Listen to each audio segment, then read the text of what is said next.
what I can do with the your emails, I can send you some links. I have because has anyone looked at? I have a big YouTube page where I have a playlist that the whole thing is basically this class without the introductions, without it's like sort of level 2 ceremonial magic playlist on YouTube. That's like 70 videos or something. But in there is a video about some recommended reading, and I'll send that specifically out to you guys. But this is one I recommend, and I think it's still available. And it's more about the tarot, but it's really clear and helpful about the Kabbalah too. And it shows how I'm just a bit of a stick in the mud about if I'm going to be in there. Oh, there we are. I'm a bit of a stick in the mud about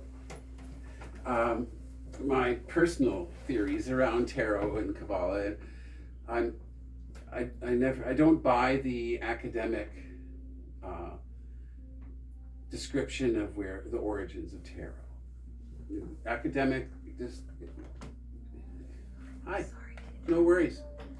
I'm just gonna drop off that. I apologize for not being here this week. Okay. I'll see you next week. Alrighty. I think you hear me. The email.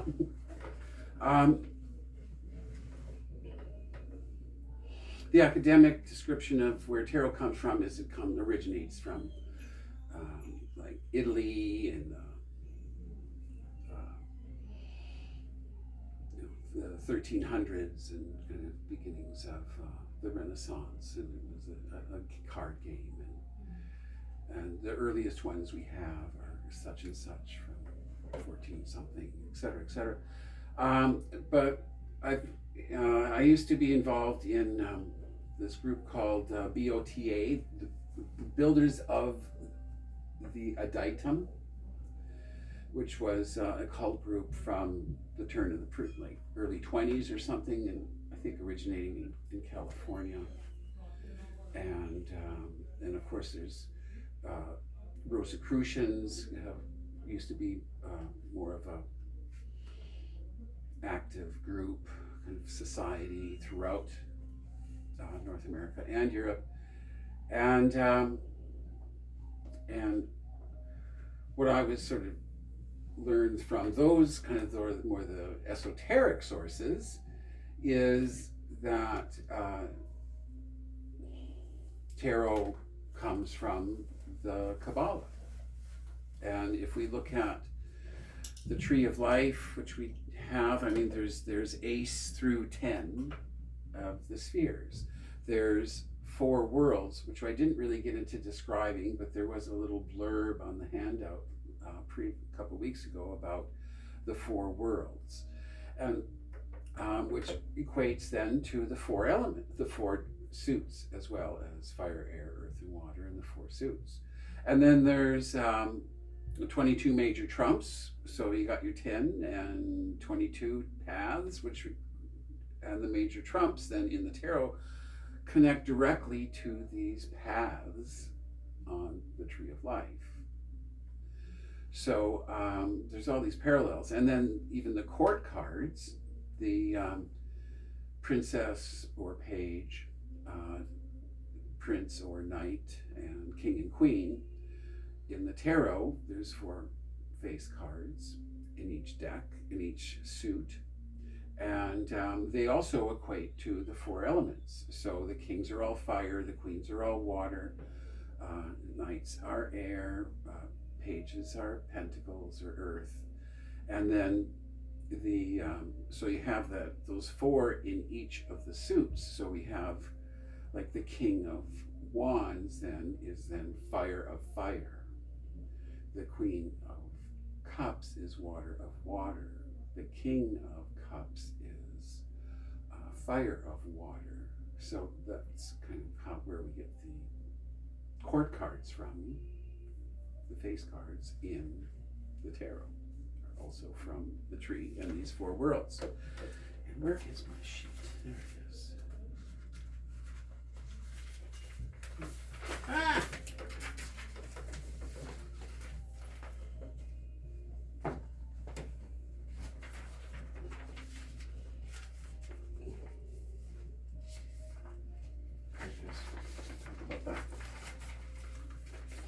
So we all got, we did get, I guess, the four worlds. Atzuluth, Bria, Yetzira, and Asaya. So that's how they're pronounced. Here on that handout with the Kabbalistic cross, tree of life, and the four worlds. So the whole idea here is that, yes, there's a tree of life, but that also there's kind of there's one of these for each of the elements, a whole tree. So the idea is that there's a fire, tree of life. So we can visualize that there's almost kind of four of these all linked together as descending energy. There's another way of looking at it. So there's a tree of life that's earthy. There's a tree of life that's about ideas, airy. There's a tree of life that's water, seen as higher feelings, and the tree of life of fire, which is fiery energy. So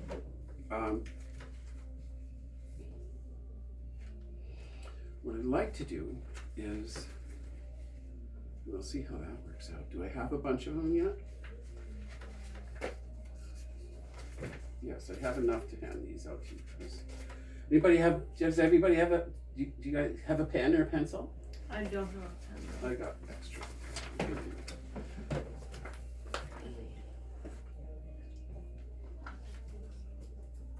I need one too. Okay.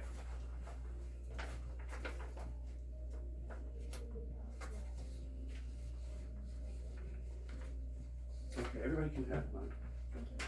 To doodle on.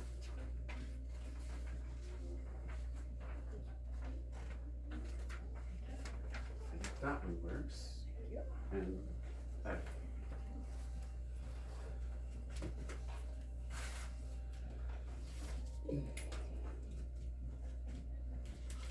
So I'm going to continue today's course of material by talking about the tree of life again.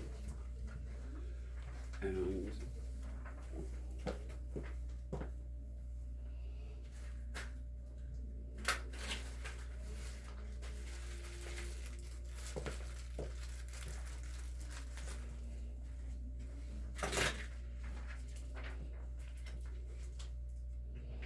so just to review, last week we got the Ain,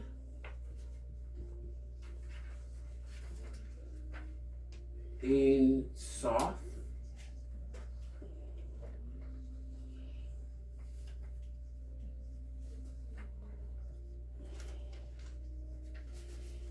and the Ain, Soth, Ur. Now, it's just kind of nice to kind of know those terms. We're not going to be using them a lot, but if somebody says, well, I know a little bit about the Kabbalah, this is one of the little bits that you want to know. That basically, that I think that this is, and I mentioned kind of there's also a sort of a translation of negativity, or non-existence, limitlessness, and limitless light, and that there's a progression kind of from nothingness. This is sort of the Kabbalistic. It's kind of a soft Big Bang. Big Bang sounds too raucous. It's a soft Big Bang, a progression from nothingness into kind of this idea of the limitless light. And the limitless light, I don't know, maybe isn't, I'm thinking it could be associated with, in the Hebrew, what's called the Akasha. It's this energy of spirit. And so it is out of that energy of spirit, or the akasha, that comes the first sphere. We're going to put a 1 right in there. So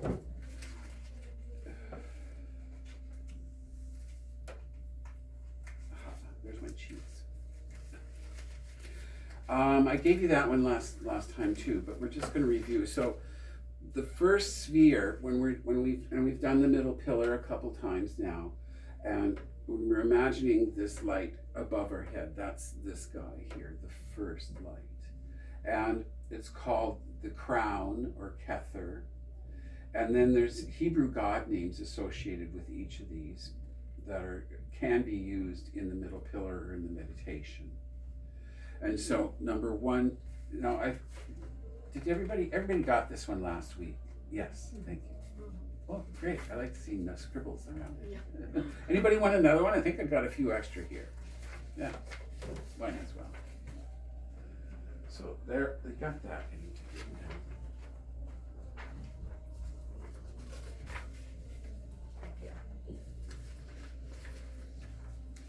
that. And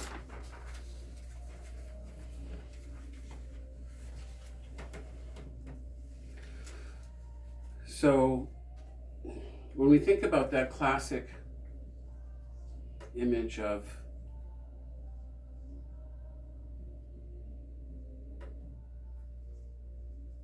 yin and yang, there we go.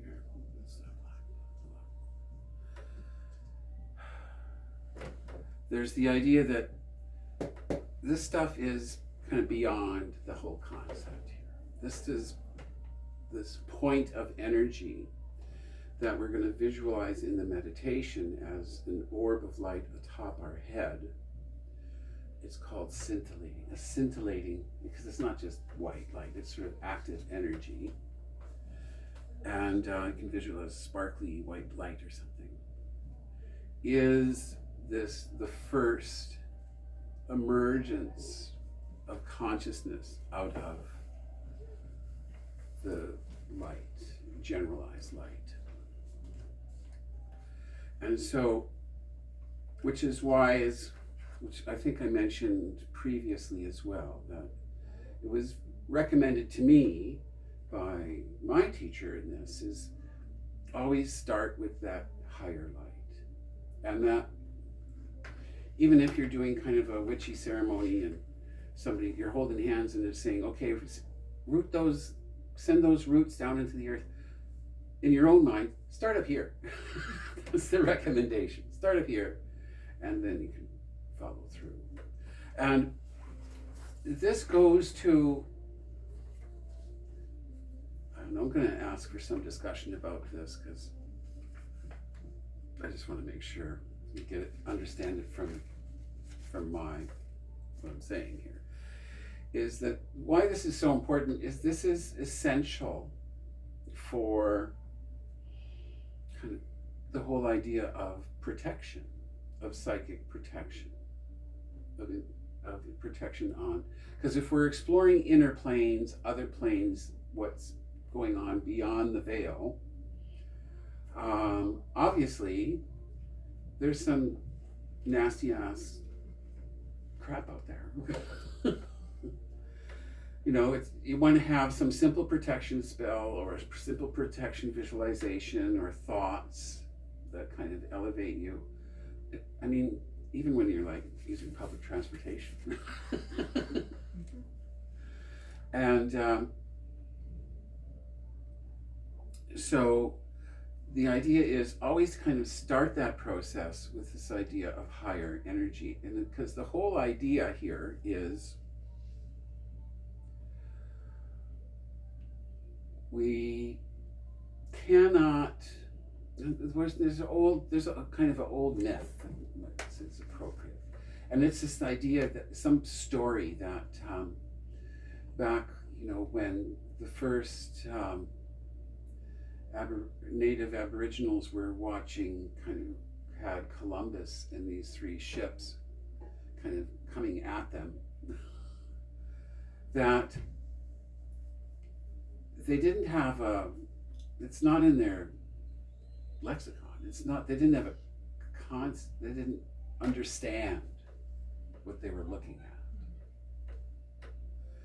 at. And because it's so different. And we hear the same kind of stories too about, in our modern days, about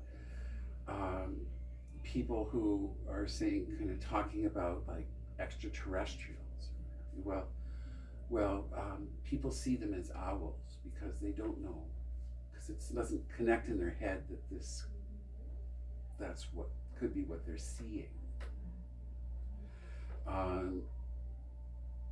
So there's this whole idea of our consciousness, our level of awareness and consciousness is kind of limited by what we haven't experienced. And so in order to kind of communicate with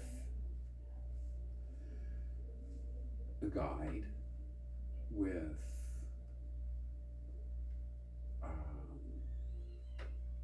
hopefully our higher self, as attempted to describe previously, well, number one, we have to be able to consider that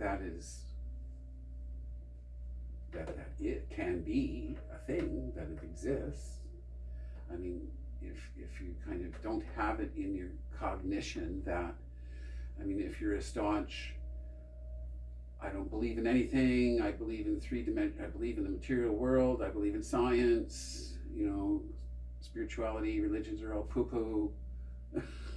If that's where you're at, well then, what are you going to do when? What are you going to be thinking? Are you going to be even able to accept that you have an inner guidance? Are you going to be able to accept that you can communicate with other intelligent, like an angel, if you refuse to believe that such a thing could exist? So, hence, this idea that we are only really able to kind of to experience what we consider as possible. And this is kind of the source of the best protection there is. The best protection there is to, no, I don't see the demon. I don't live there.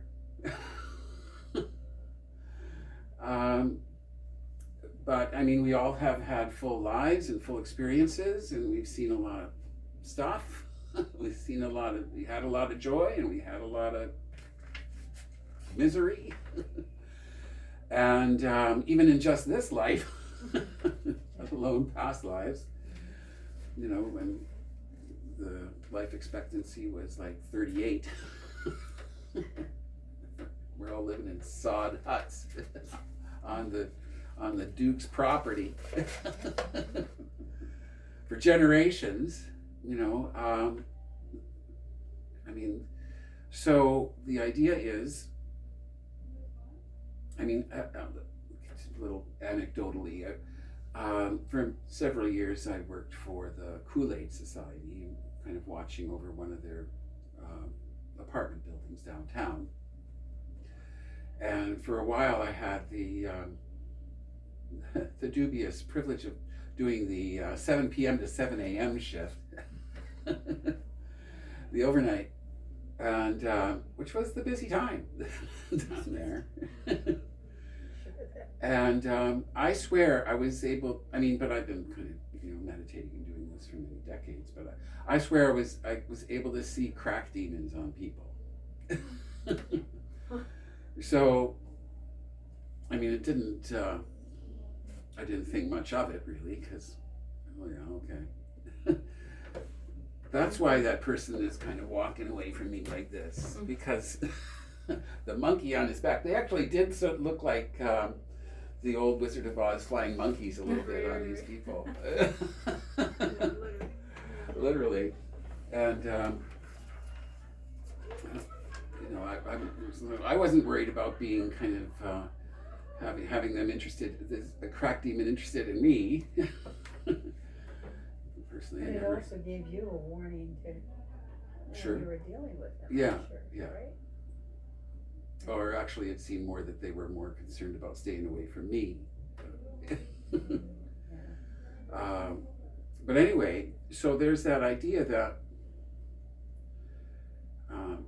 I hope that doesn't mean, it means that part of me could relate to that level. So that's why I was even able to perceive it. So this idea of having protection, it really kind of comes from where our own perceptions are coming from, where our own awareness is coming from. And so hence the idea of kind of connect to the top first. And then when we get into 2 and 3,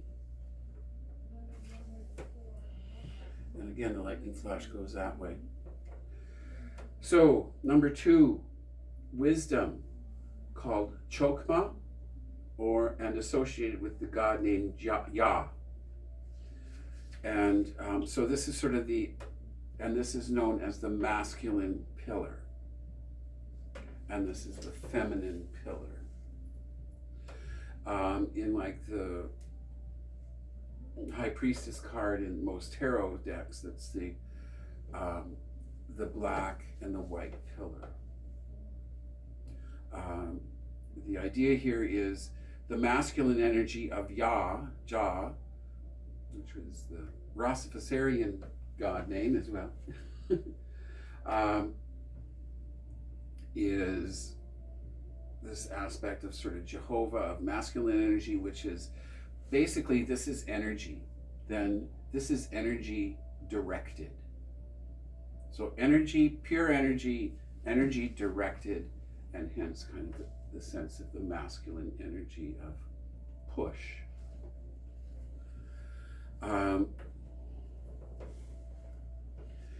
Into Binah. And now we're getting into finally, because the old planets. In astrology, we have 3 modern planets. Uranus, Neptune, and it used to be Pluto. Now Pluto doesn't get the credit anymore. So the new modern planets, Uranus was discovered in like the 1790s, I believe, or 80s. Neptune was discovered in the 1830s, 40s, I think. And then, of course, Pluto was discovered in like 1938 or something. And this is, it's a little divergent, but my mind takes me there. Which is, what's really interesting about that is, so Uranus in astrology is the planet of individualization, of revolution, of breaking the rules, the boundaries of Saturn, things change. And so, but it's interesting, it was discovered just before the American and French revolutions. So that's the idea of that energy coming into humanity, the new planet. And then what's interesting about Neptune being discovered in like the 1830s is just before the whole spiritualist kind of movement started big in the States and swept Europe, and about this whole concept of, oh my gosh, we can talk to ghosts, that we can speak with our ancestors or dear departed, and that was that whole, and it was, I've read about that and how, but it was conjectured that why that became so hugely popular before there was even any media to spread it. But I mean, these people would go around and put up posters in the town, and the town would come out to like a spiritualist service where somebody is proclaiming their channeling for dead loved ones. And it was so popular because that's when TB was terribly rampant, and people were, you know, not quite as bad as the Black Plague, but I mean, in for that time, if you think of New England where that started and spread from, you know, kind of for that time, and people were tooling around in horse and buggy, but it was the start of industrialization and the start of suburbia, these towns and communities, and then when you're having 8 kids because 4 of them are died before they were like grown. If there was something saying you could still talk to them or confirming that they still exist somehow, you were like drawn to that. It became very popular, partly because of tuberculosis. So I have seen trees of life where this one might be Neptune, that one might be Uranus, etc., etc. But in the classical Kabbalah, they still weren't discovered. But he definitely has Saturn here. So that's your symbol. Well, close is supposed to be a cross on top. That's sort of the symbol for Saturn. And Saturn is, and number 3 is seen as the top of the pillar of the divine feminine. So there's very much a divine feminine in Kabbalah with a Q. And the idea here is if Jah is this top of the masculine pillar, is just this push of energy. Well, nothing's going to exist if there's just a push, if there's no limits. Saturn, Binah, the divine feminine, is seen as the divine womb, the divine cauldron. I kind of conjecture it has to do with Einstein's idea of curved space, which I don't really quite understand either, but just the idea that what goes around comes around, that you have to have boundaries or limits for anything to manifest and be created. And that's what this Saturn concept is, just the divine limitation. So it's sort of up here, and then I mentioned, here's our abyss. Up above the abyss, we have then these 3 concepts of energy coming out of the limitless light, of that energy giving an impetus to do something, that energy, that impetus of energy then goes into Saturn, Binah, the Great Mother, and there comes the concept of limitation. The beginning, it's at this point above it's just the vague concept of form, that there can be form, because there's this sort of divine sense of curved space or limitation, or the whole concept of time, the concepts of time and space before they even exist, have to exist. And that these are the divine, called the supernal, which isn't on there. There's one for your notes, supernal.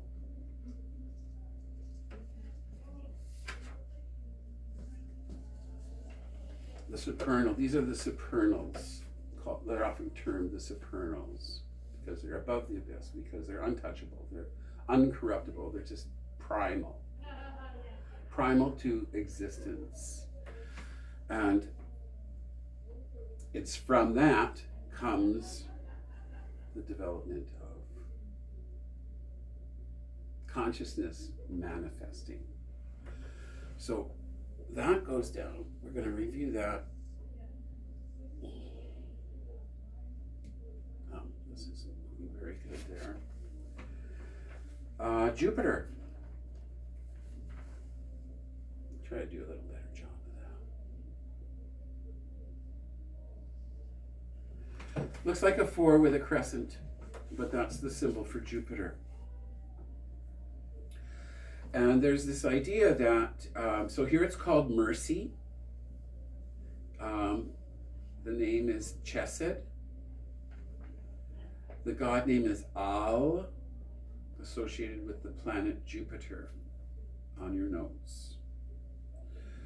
So here, if you have any familiarity with astrology, we're getting into the planets now. We see the Sephiroth are associated with the planets, different planets.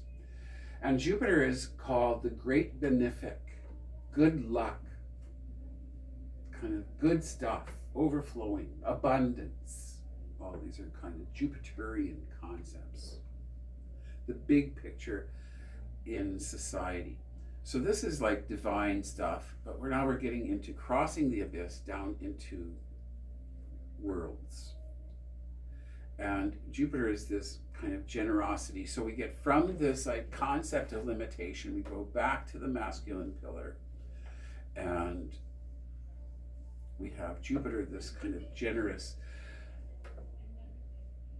It's called All here, but it's also associated with Jehovah, the whole idea of Jehovah, but not in Judaic Jehovah, more like secular Jehovah.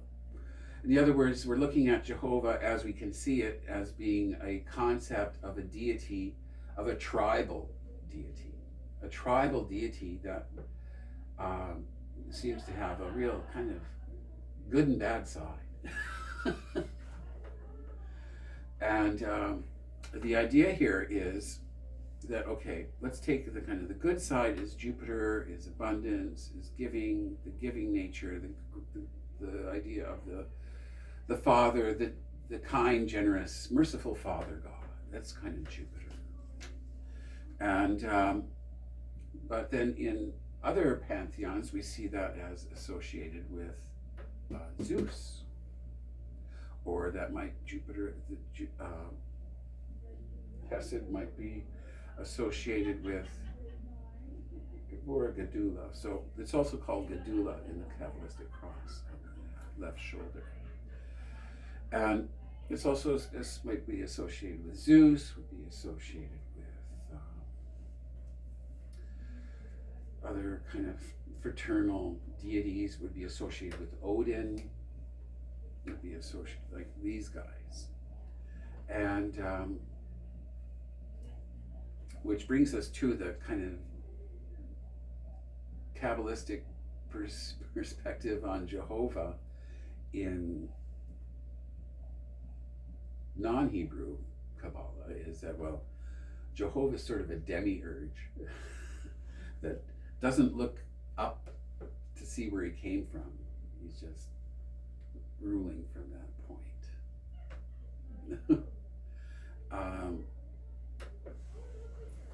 So we go from this generosity, this kind of Father God deity, to Mars. That's this, the medical symbol for male is Mars, and is actually in the middle of the feminine pillar here. But the idea here is from generosity to limit. This is another level, a step down, where if Saturn and Bina are the concept of limitation, here we have Mars as the action of limitation.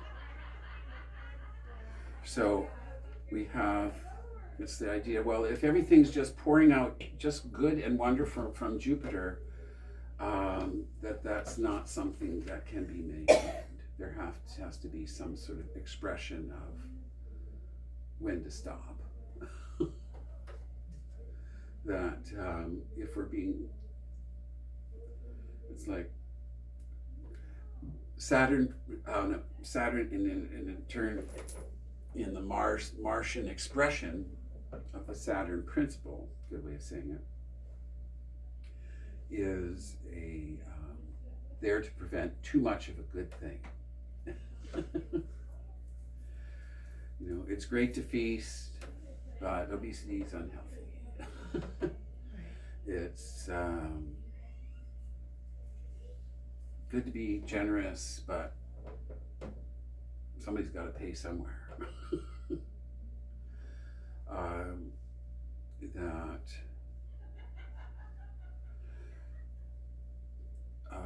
If we're expanding, Jupiter is the concept of expansion, that there has to be some sort of a boundary to kind of keep that under control. And that's the Mars energy here. So we're continuing seeing this balance. Energy outpouring, the concept of limitation, containment of that energy. The concept of containment gives us something to distribute, something to enjoy, Jupiter. Too much of a good thing requires some boundaries. Once those boundaries are established, there we go now. Am I running out of juice there?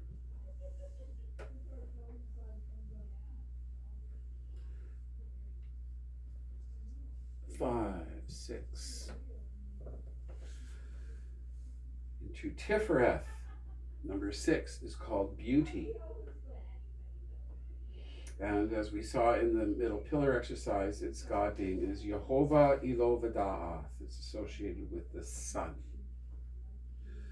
And it's associated with that chakra, Qabalistic chakra under your breastbone, right smack in the middle.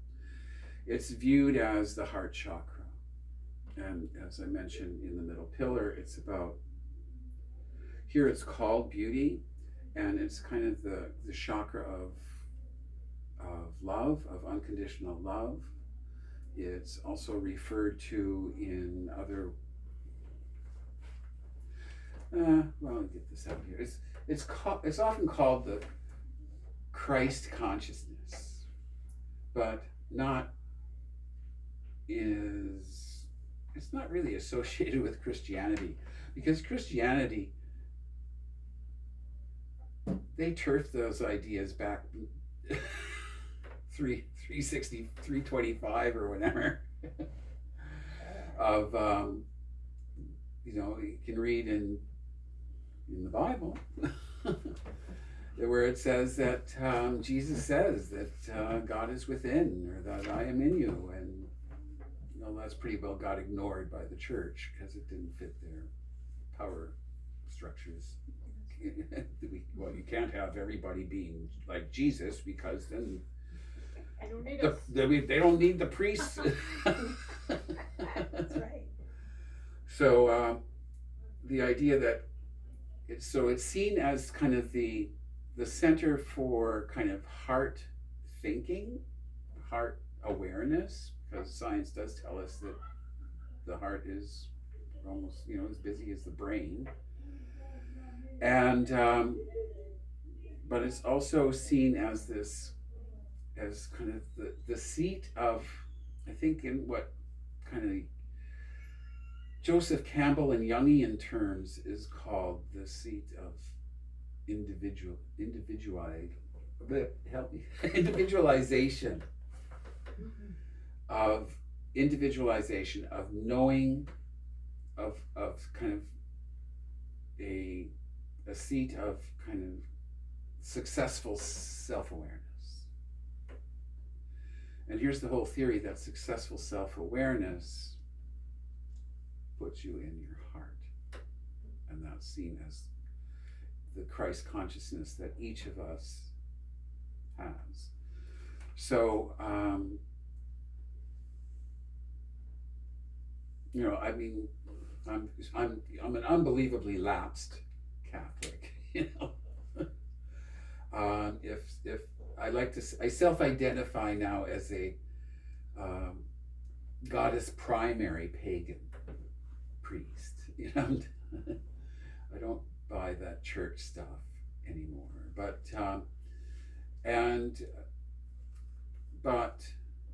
that said, there's a lot to be said for this concept of the Christ in each of us, So, but that's where that is. It's also kind of considered the sphere of the Sephiroth of balance. It's the one in the middle of everything.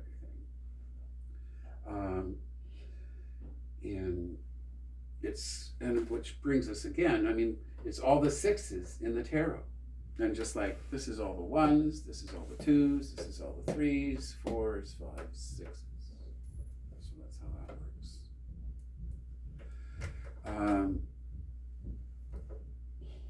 works. So we go from this overly generous to kind of this kind of forceful, stop that with Mars, into, okay, well, let's find a balance is kind of the concept here.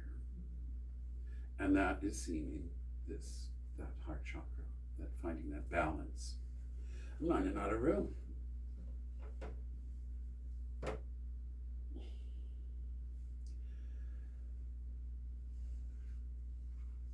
Six, 7,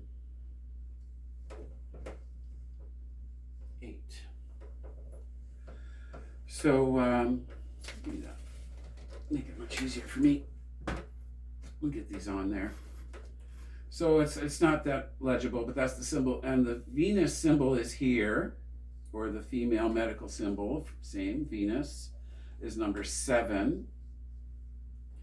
Number 8 is Mercury. That's the Mercury symbol.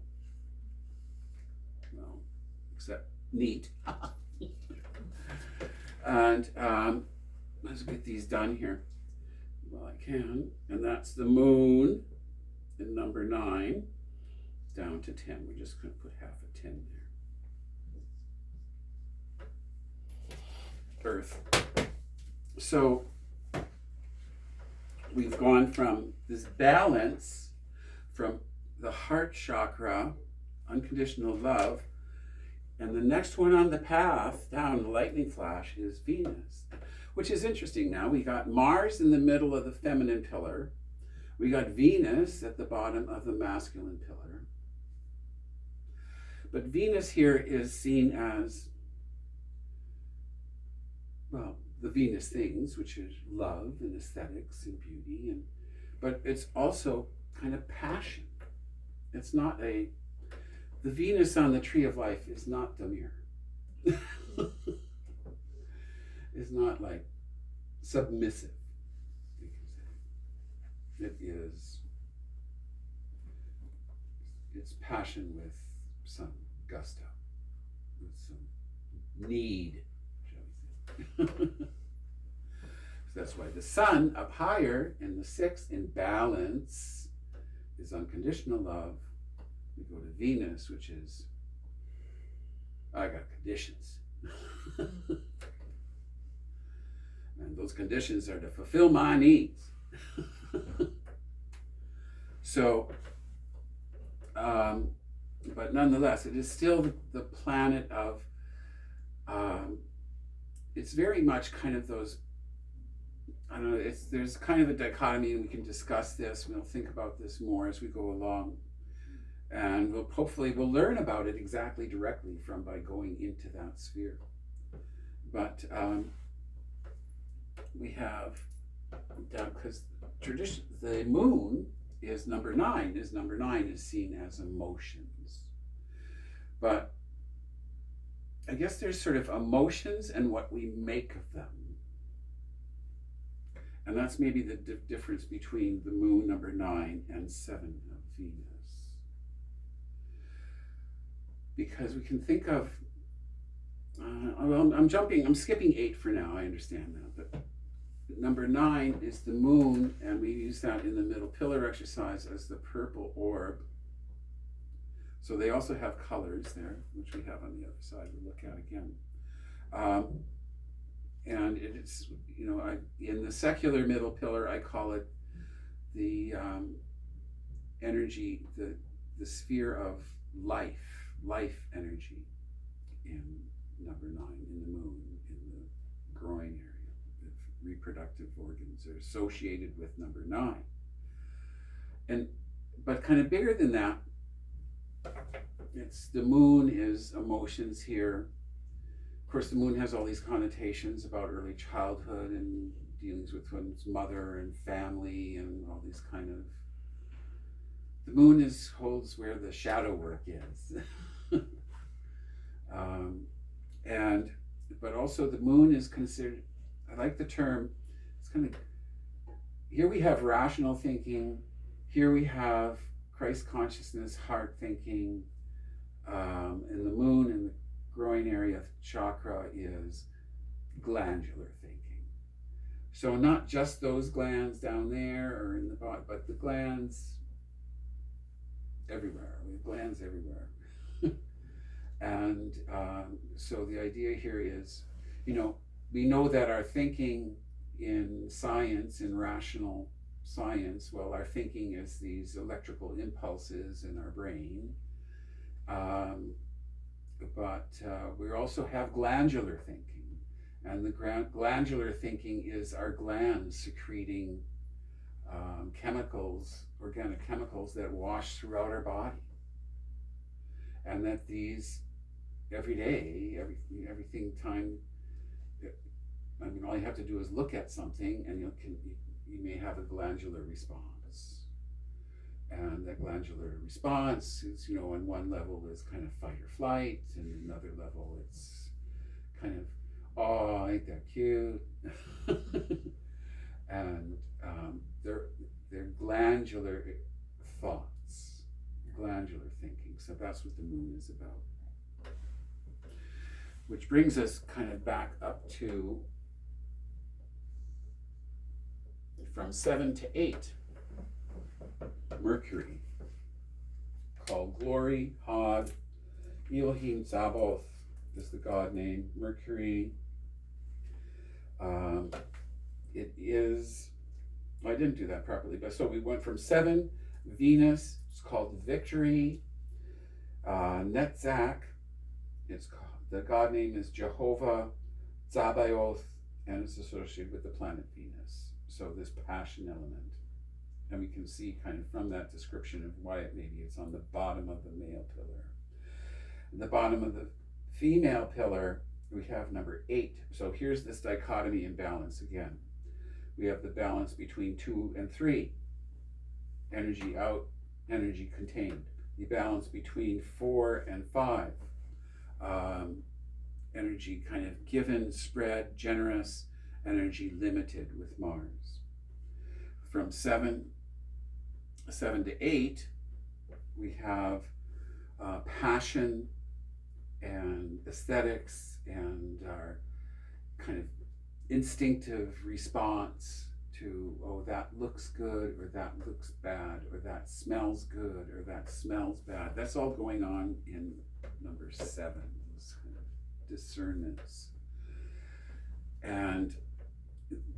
But that passion, again, is balanced with Hod, Mercury, which is rational thought, thinking in the noggin, the ego mind.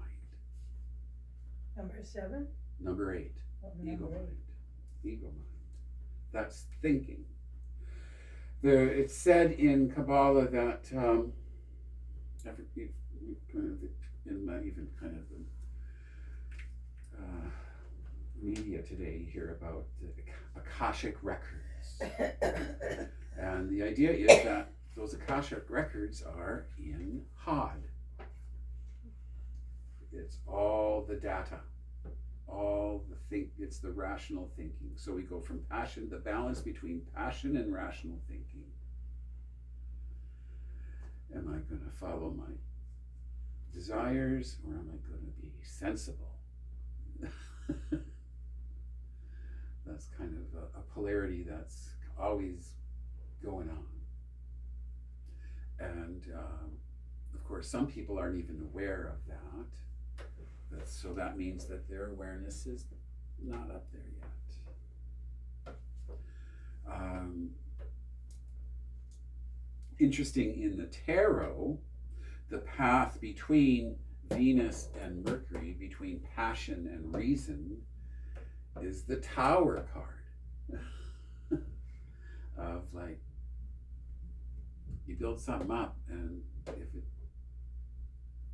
it's not balanced, it doesn't make sense, or if things are too sensible, they break down.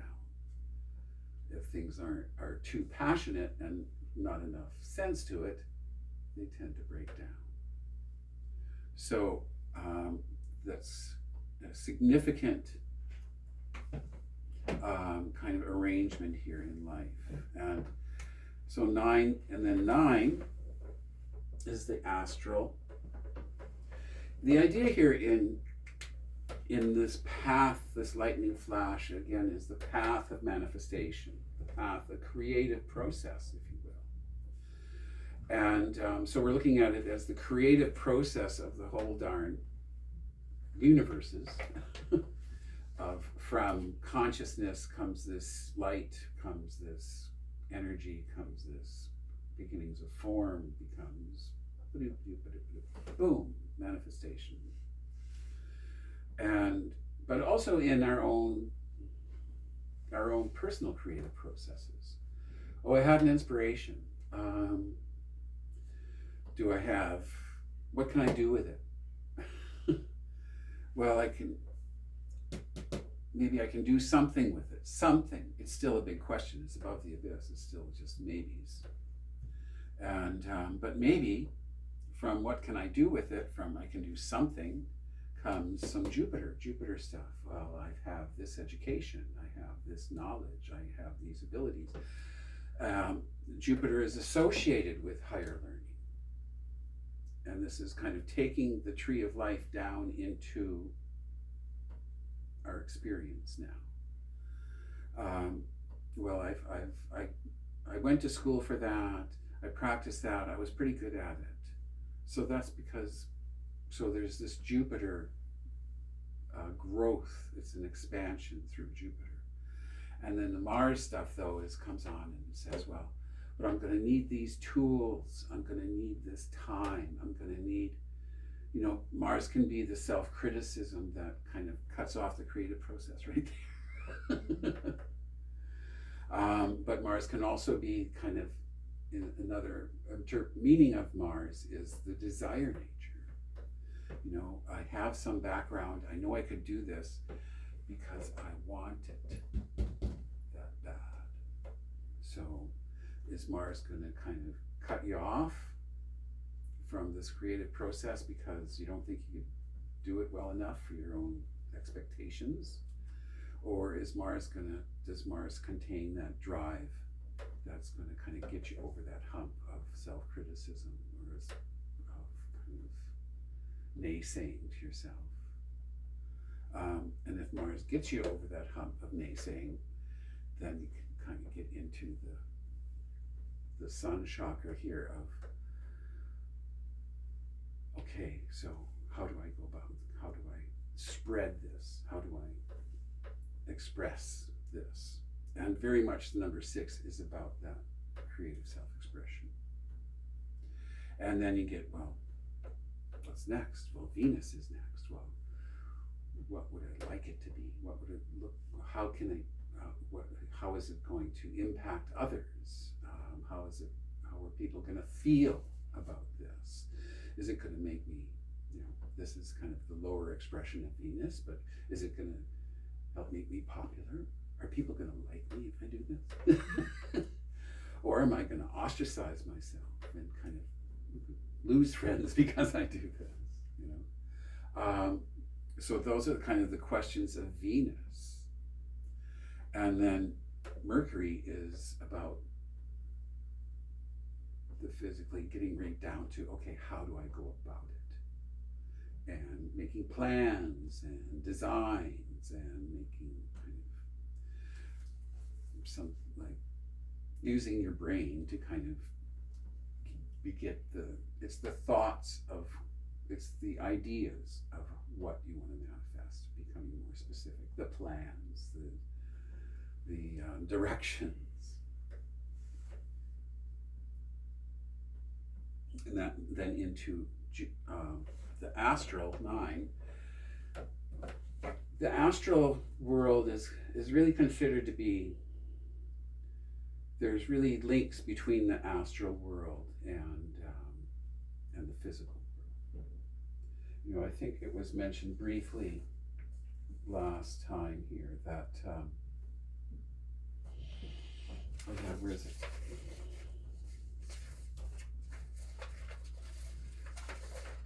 And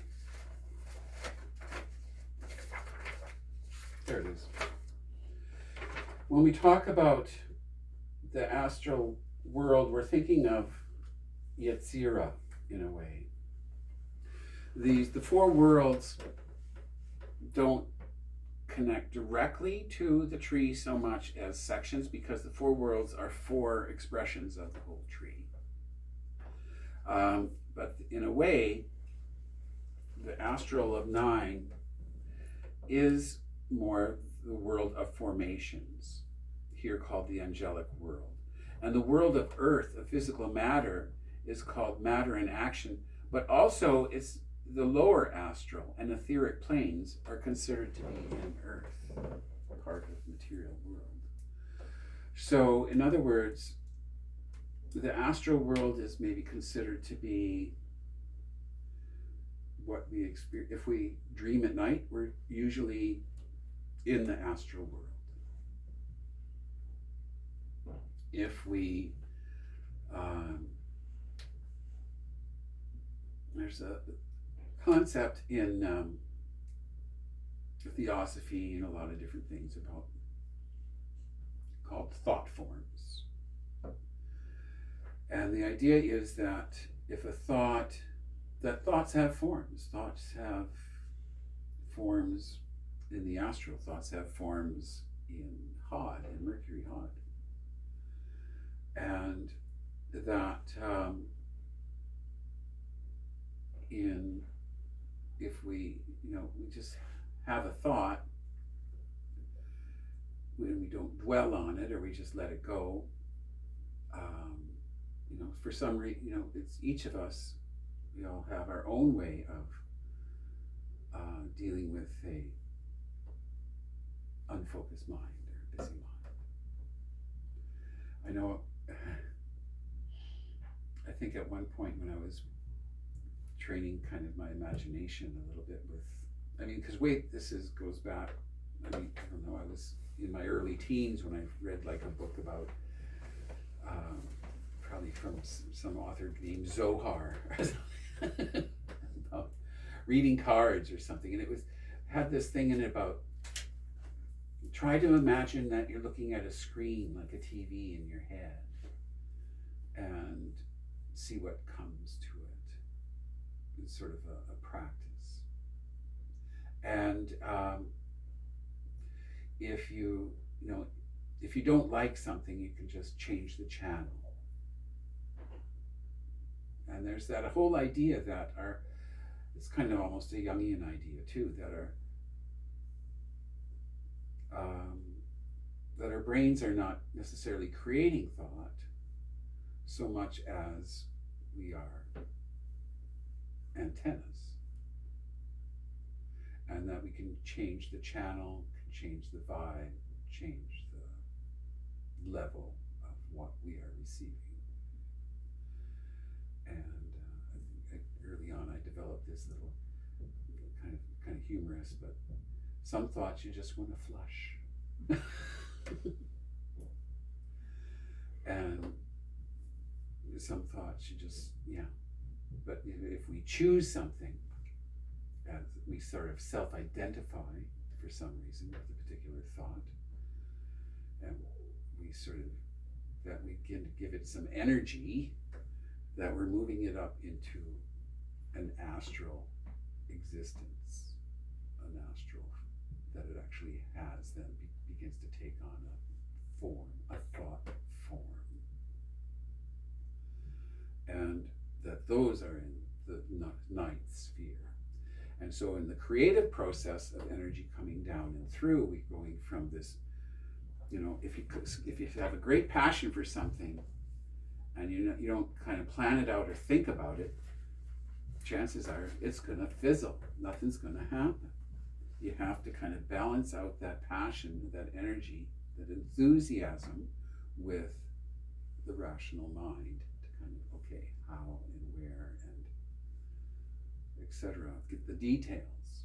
So if you create that balance, then by 8 to 9, we can begin to create what we've envisioned. Well, we begin to envision in our imagination, in the astral, give it an astral form. We have to give it an astral form before it takes a material form. Now, some of that stuff isn't, that's the path. So that's the path of creation. And but with that, we can look at that and go, well, there's all kinds of stuff. Basically, anything we experience can be put on this. I've heard it called the pattern of the trestle board, that you can just kind of stick this there. So things like, what's in Saturn? Well, Saturn is these goddesses. It's like the triple goddess. It's like Hecate. It's like Isis. It's like major goddesses. It's but it's also Saturn concepts are also about limitation, about responsibility, about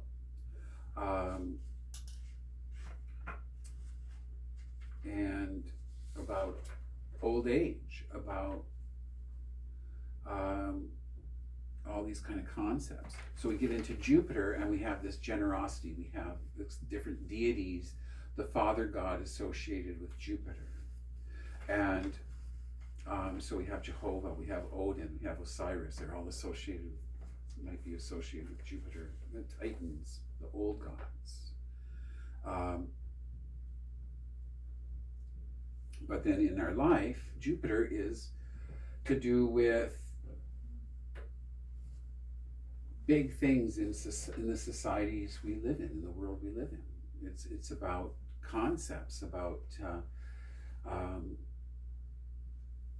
things like concepts our culture has about courage, things like courage and things like nobility, or things like success, yeah, material success. What's associated with Jupiter? Well, rules and laws that keep us organized. Jupiter is associated with higher learning, or universities and higher learning,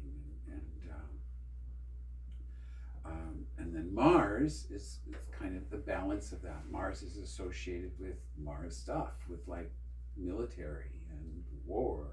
Of course, the old definition of Mars is he's the Roman god of war. So, but here it's about that force, but also the desire to kind of make things happen. So each of these has these kind of connotations. The sun, is sharing, is about being the balance point in the tree. Is very much about, look at all the sixes in the tarot, and they're all really positive. They're about victory and fun and childhood and positive emotions and all this kind of nice stuff. So then Venus is about art and passion and all that kind of sexy stuff. And then Mercury, as I said, is considered to be where the Hod sphere, number 8, is where the Akashic records are, because it's all the data. Mercury is about the rational mind. So I think what we want to do is maybe, I think what we're going to do subsequently in subsequent classes is we're going to be actually meditating on some of these spheres individually. And I should probably, and generally it's the idea is we start at the bottom and work our way up. So, which means we should probably talk about a little bit more about Malkuth and the bottom one. The kingdom, called the kingdom, Malkuth, Adonai Haaretz, in the middle pillar exercise, earth. So what we see here, this one, with the colors, I don't know if you can discern that very well, but the middle, the Malkuth, when I did the middle pillar, I'm saying its color is russet. And russet is sort of that earthy brown red, but that is seen as the Malkuth sphere. All the spheres have a color. Pure white, gray, black, blue, red, yellow, green, orange for Hod, purple for Yesod, and Malkuth, and I'm saying was red, but that's actually the fire element of Malkuth. Malkuth is like that classic native circle of 4 quarters, and it's shown as russet for fire, and like olive, sort of the earthy versions of red, green, and yellow, and black. So earthy versions of fire, water, air, and earth. That's what those 4 quarters are. And we see that often. So that's the idea of manifestation, things coming into manifestation. And there's this idea that the whole astral world is right around us, that the astral world forms the physical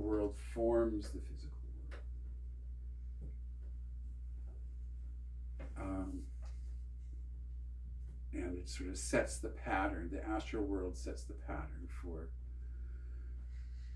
where those molecules kind of set up on that astral network.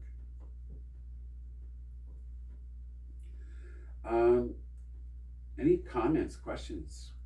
Are we going somewhere with this? I still want to do a meditation thing today, but This makes a lot more sense now. okay. Yeah. And I'm just realizing, holy moly, it's gotten to be 4:20. And we've been at this for like an hour and a half already. So much for doing a little ceremony. However, let's see, we got 10 minutes. And I'm gonna give you this. This is the one thing I wasn't able to get, oh yeah. And I'll just kind of talk about it because we don't have time to do it. But here's the other big book. I'm just gonna pass all these around. So anybody not seen this yet?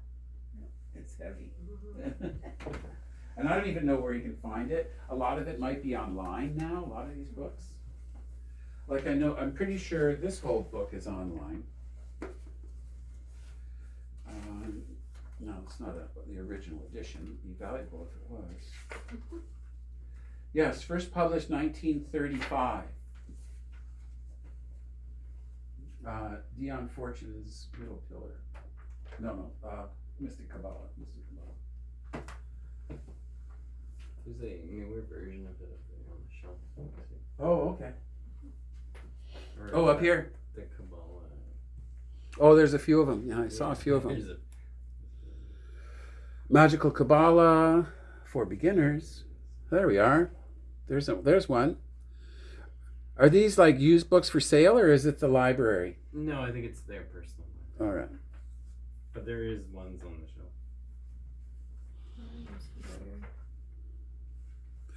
So I will send out the little blurb about other books, and all good though. But it's this one is the Golden Dawn. I still haven't read it. I've owned it for like several decades, but it's a reference book. It's not. It's got no plot. It's like an encyclopedia. I recognize the name of the person, but I don't Dion Fortune? remember from where. She's the artist that did the. No, she's not. She's done. She's written a lot. Yeah. She's not the artist for the thought. That's somebody else. Dion Fortune was in the original Golden Dawn, and then developed this whole group. Her and her friend William Butler started the Servants of the Light, which was another similar cult group. And I know some of her Dion Fortune books, so that's from like 1935, but some of her books are free PDFs online. You can find them. I know her famous book. Psychic self-defense. Thank you. I just read it. Psychic self-defense is free online. I don't really absorb names very well. They like go in there, and then I'm like, oh, that's something. That's and fine. then Sounds don't familiar. know what though.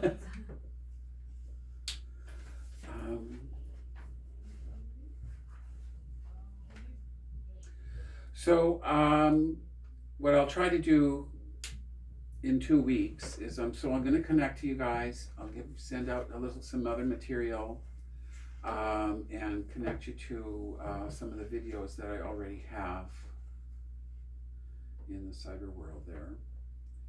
And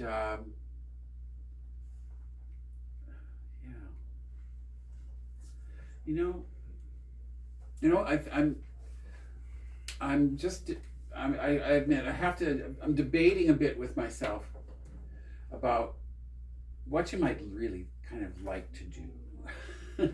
And I think it's important that and we're going to be, so in 2 weeks we're definitely going to be doing another middle pillar exercise, but then I also want to work with you to kind of figure out how maybe we can kind of condense it or do it, because there's like shortened version or kind of a different sort of version. But once you get used to, and I would really like to encourage you to find time to just try it on your own, that middle pillar exercise.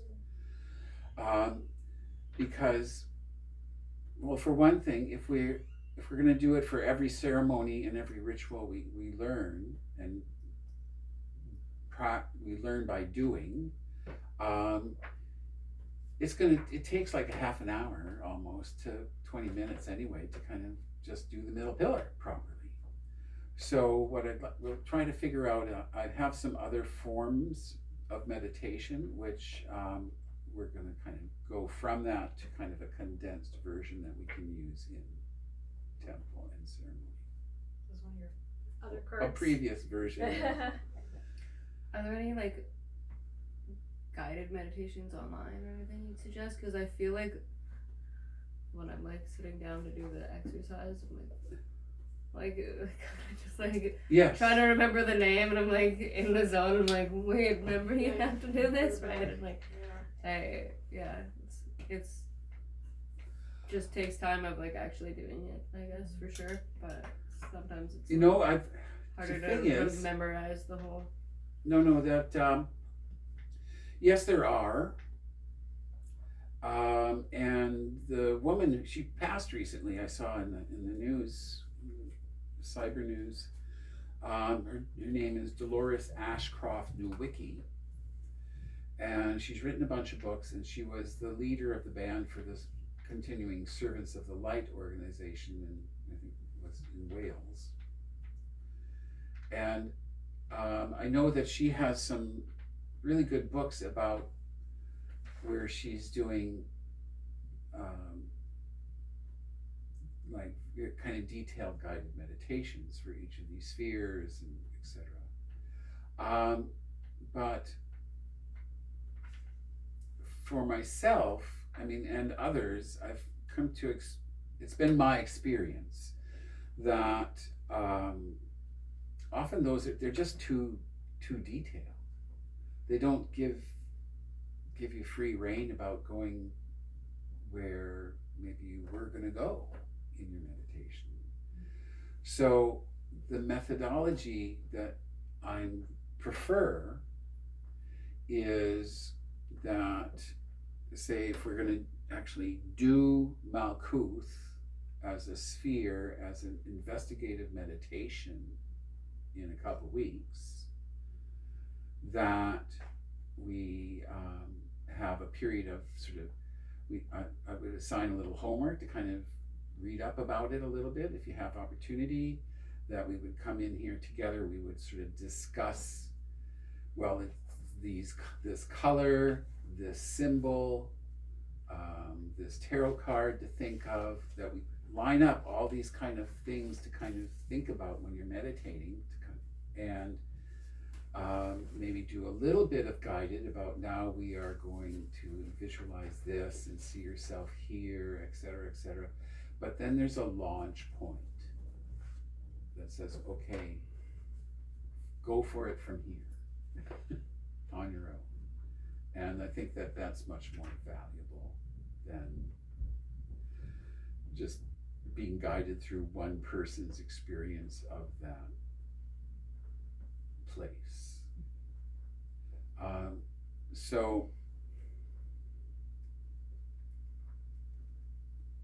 And then I'm also tempted to really kind of just jump ahead. Just give you some tidbits about where we could be going with this later as things develop. So from this point then, let's say in 2 weeks, we're going to do a meditation in some form of protected circle, and we'll kind of start to investigate these places.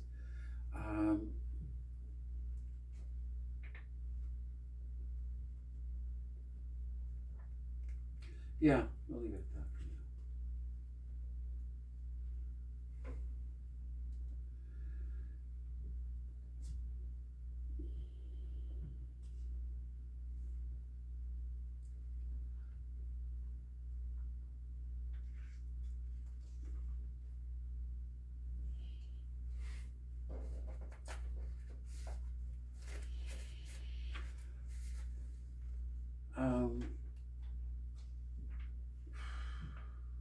Yeah, and if you get a chance to look at, and you can see, I have in the path workings. So all this stuff is called path working on the tree of life. Whether we're going into the Sephiroth, the sphere chakra Sephiroth, or if we're going into the paths that interconnect them, and that. With a little practice, I just would like to try to be encouraging that with a little practice, I found when I first started, a lot of time the spheres were kind of feeling some color, like you have your eyes closed, you're meditating on one of the Sephiroths, one of the chakras. So it's a chakra in your body, it's a chakra in your space, your astral space, it's a place to kind of go visit, and it has all these various associations that we would discuss, and color and sound and smell and kind of things to kind of help you focus on that sphere in your meditation.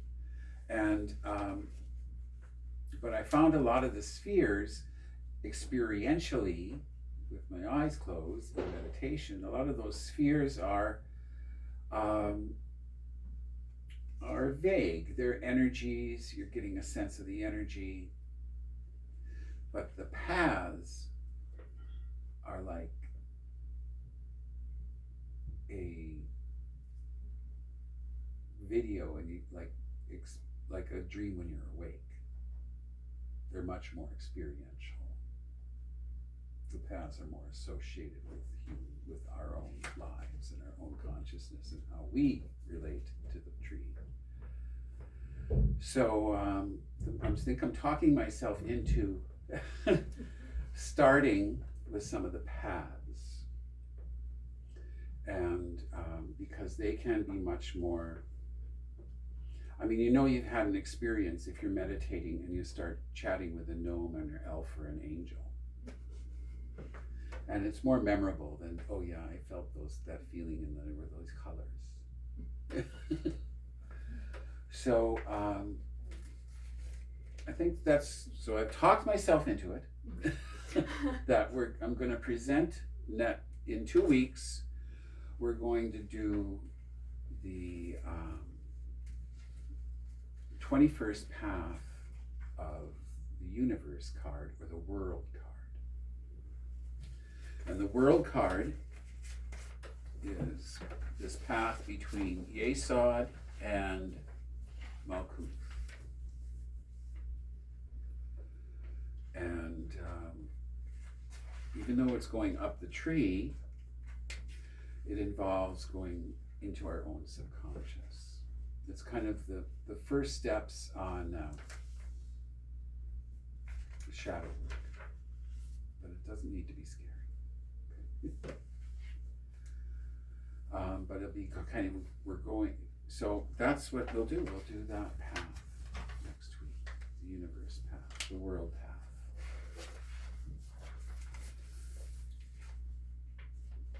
And we'll do a full-blown middle pillar, and I'll do a protective circle. I'm going to dip a little bit into my Wicca background because it's just so faster and easier to do like a kind of a circle rather than the big la-di-da sphere I did the first week. And we can get to the la-di-da fancy stuff later too, but right now we got to kind of, I want to kind of continue to begin with more of an overview before it's like, really none of it is, back at the turn of the previous century with the Golden Dawn and stuff, they were all, well, you're this degree, and then you have to have that initiation into that degree, and then you get to be this, and then you get to go to this level, and then you get to, give me a break. Too many levels, too many That was before permission slips. Like just, we're gonna try to have fun with it. Yeah.